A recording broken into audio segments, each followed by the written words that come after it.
as you can probably see from my face, and has caused my face to have paralysis. I'm tired of religion. I'm tired of division. Who's a female artist or a female in our industry is somehow doing something wrong by wanting love. As you and I both know, there's a lot happening in the world as we speak. Justin? Hi, Justin. Can I get a hug? No. I hear you. When Taylor Swift, Selena Gomez, Seth Rogan, and so many more members of the Hollywood elite have issues with one person, Justin Bieber, maybe it's time to listen up. So it's no secret that Justin Bieber and Taylor Swift don't get along anymore. Taylor, who is 5 years older, showed her disgust for the younger pop icon at the Billboard Music Awards one year, although she has matured and changed her appearance to appeal to an older audience. But the way Tay-Tay feigned to dry heave at the sight of Justin and Selena kissing may have been a telltale sign. So Taylor's been close friends with Selena Gomez for as long as I can remember. So it's not surprising to know that she doesn't get along with her now ex, Justin. Aside from the claims that the Biebs openly cheated on Selena in the past, the anti-hero hitmaker has shared several feuds with Bieber, with one of the most recent being about her master recordings. One of the most notable though was when Bieber showed his support for Kanye West in August of 2016 when the rapper and his wife Kim Kardashian, well, wife at the time, accused Taylor of being a snake. Bieber seemed to be taunting Swift when he uploaded what appeared to be a screen grab of a FaceTime call between himself and Kanye West on Instagram, with the caption saying, "Taylor Swift, what up?" The caption was deleted in 2019 when Taylor began feuding with Scooter Braun, and Bieber did apologize for the previous jab, saying on his Instagram that he would like to apologize for posting that hurtful Instagram post. At the time I thought it was funny, but looking back it was distasteful and insensitive. But the photo, without the caption, is still on his Insta last I checked, so like, what up my dude? Selena Gomez has been healing after her tumultuous relationship with Justin. Both singers shared a very intriguing and long romance, which was very much under the watchful gaze of the public for many years. They really couldn't do anything without making headlines. They still can't.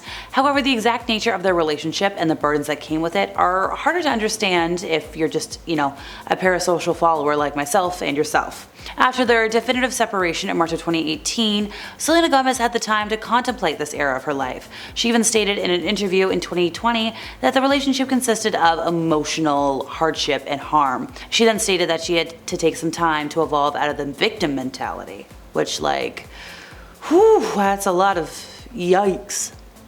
No one's had more to say about their hatred for Justin Bieber than fellow Canadian Seth Rogan. The comedic actor has been very open about his experiences with the pop star and continues to claim he doesn't hate Justin, he just thinks he's a piece of poo. Seth's kind of gone back and forth, sometimes saying that meeting Bieber was a pleasant experience, and sometimes claiming the encounters had a bit of a sour taste to them. On the Ellen DeGeneres show, he did admit his beef with Biebs was maybe his own fault, and Justin was brought on stage so the pair could hug it out. So sure, yeah, the feud might be officially over, but I don't think Seth's calling himself a believer anytime soon. Jared Padalecki is another Hollywood actor that was disappointed by Justin Bieber's antics. The Supernatural actor revealed via Twitter how much Justin paid his pal to lie and claim that certain substances were theirs and not Justin's to cover up for Justin. And whether it was Justin's fault or not, it is an issue when celebrities let things slide like that.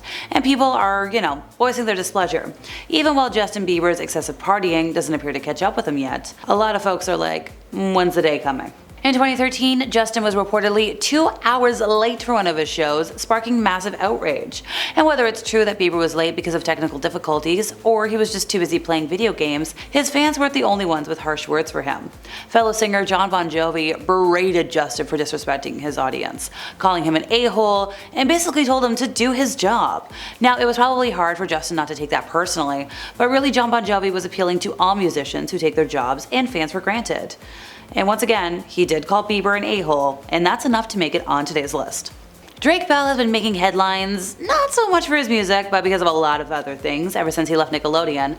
But the most notable thing today, and this is why he's here, is the random feud that he started with Justin that lasted for a couple of years. Granted, this feud was for the most part one-sided, but still. Well, Drake Bell frequently railed against Bieber and his crazed fanbase. Yeah, I used to be a believer, I can say that. Bieber only responded in kind once and ignored him otherwise, leaving Drake Bell to have most of his battles with the believers themselves. However, one particular fight with a fan resulted in Bell telling them to pass away, and that's where things get dicey.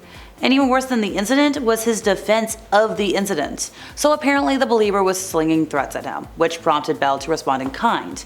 And the incident occurred in an Instagram thread that was captured by Gossip Cop, in which Bell was reported as saying, "Your idol doesn't even do anything but cause trouble anymore. No music, no movies, he's just being an idiot. Oh, and I hope you pass soon."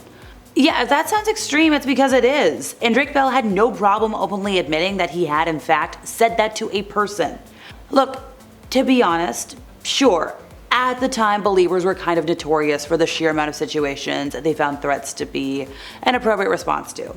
There was a lot of folks that did wish end of life upon any woman that got within like 5 feet of their stars.